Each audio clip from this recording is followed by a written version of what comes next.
UNC basketball. Fans react to the 2024 to 2025 schedule reveal. What's up, Tar Heel fans? It's me here with some breaking news. The official 2024 to 2025 schedule has been released, and it is time to celebrate.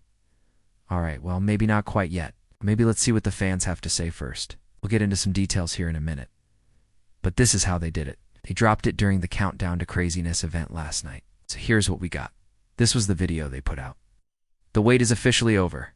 Get ready for the 2024 to 2025 season because the schedule is here. Okay, then they go through each game. But I'm going to skip ahead to where they show the ACC schedule. I don't want to waste your time. So here it is, the ACC slate for the upcoming season. And yeah, that's a whole lot of new faces. You can see Syracuse, Louisville, Miami. These are all brand new venues that they will be playing at this year. And so the fans had some things to say about this. Let's get into it. First up on Twitter, this is from Will. Thank God the non-conference schedule isn't as bad as I thought it would be. Now let's see if they can win some games. All right, so I do agree with Will.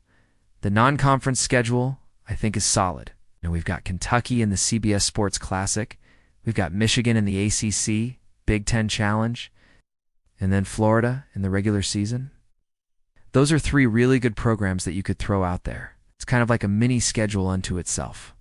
And they are all top 25 caliber teams most years. So it'll be a big challenge for UNC, but they should be ready for it. And that's also true.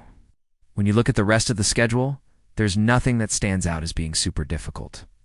There's no Duke, there's no Kansas, so we're going to have to see how they fare in these big matchups. But the schedule I actually think sets up pretty well for them. All right, next up, this is from Tar Heel DeMarcus.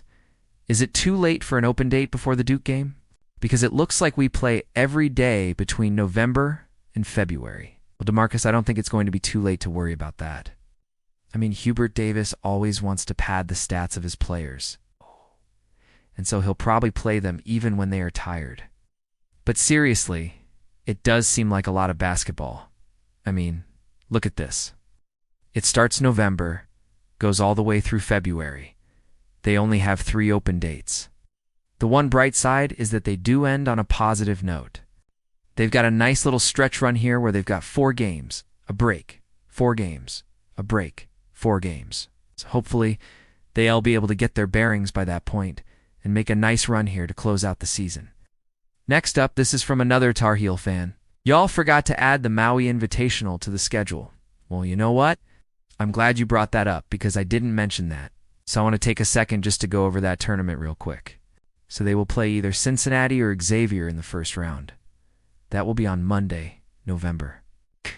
Then they will play either Arizona or Wisconsin on Tuesday, November. And then they will play either Duke or Memphis on Wednesday, November. Now there's a possibility that they could play all 3 of those games. There's a possibility they could play none of them, somewhere in between.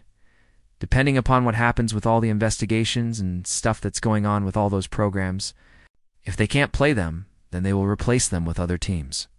But right now, that's the plan. That's what they're shooting for. So I hope they get to play those games because I think that would be a great test for the Tar Heels. Next up, we have some very simple thoughts from Jay. Love to see it. And I agree with you, Jay. I love to see it. All right. Next up, this is from Corey. Sec refs again. Well, Corey, when you think about it, if they want to expand the SEC, they've got 2 more sports left to go. Men's and women's basketball are still up for grabs. So watch out for that. I think this might happen eventually. All right. Next up, this is from Sean. So why do we have to play Miami in football and basketball? Well, Sean, I hear what you're saying, but honestly, I think it's just a money thing. Who else is going to offer them a buttload of cash to play them? Who else is going to pay them to come down there? These administrators are all business people at heart. And I think if somebody offered UNC a buttload of cash to go down there and play them, they'd do it, even if it was in London or something. It's I don't think it matters. I think if the money is right, they will travel anywhere to play anybody. Next up, this is from Razorback 93.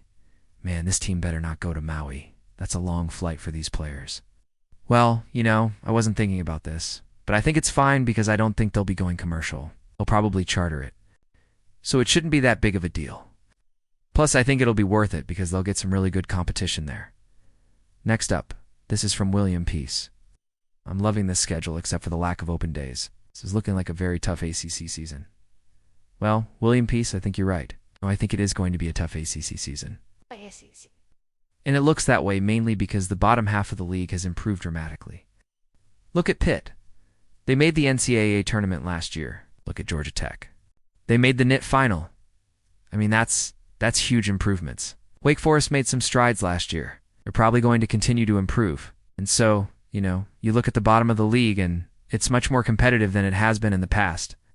And then you look at the top of the league and you've got Duke coming back with a lot of players. You've got Virginia and Virginia Tech.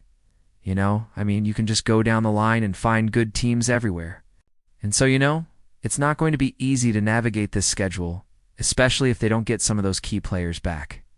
All right, next up. This is from Brandon. Where's the annual matchup with Elon? This was an annual game for many years, and we have unplayed them since 2019. Not sure why we stopped this matchup. It's always been a fun game. But, I think that's just one of those things where it's like, once you stop playing a team for a while, it's kind of hard to get back into it. Like both schools have to agree to it, and they have to put it on their schedules. And I don't know. I guess Elon didn't want to do it anymore, or Carolina didn't want to do it anymore. I don't know, sometimes it just happens. Teams get busy and they're like, you know what? We've got enough games on our schedule. We're not going to keep this one. Hopefully they'll change their mind and start playing Elon again. I think that's a great idea. All right, next up, this is from Thomas. What channel is the game tonight on? Where can I watch? Well, Thomas, unfortunately, I have bad news for you. I don't know what channel it's on. I don't know how to find out what channel it's on. I'm sorry. I'm sure somebody will answer this question for you in the comments, though. So please leave me a comment below and tell Thomas what channel it's on. All right, next up. This is from Will. We're not supposed to talk about the football game on here. Well, Will, I agree with you. We're not supposed to talk about the football game on here. This is a basketball channel. I apologize. I got carried away. I'm a Tar Heel fan. It's a big deal to me. Can you blame me? All right, so that's all I got.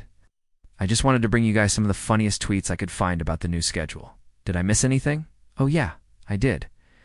I didn't tell you the time of the games, so I looked it up. It says tip-off times for games televised on the ACC network will be announced 12 days prior to the game.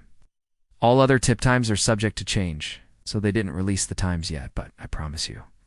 As soon as they do, I will be right here telling you about it. So make sure you subscribe. And until we see each other again, go Tar Heels.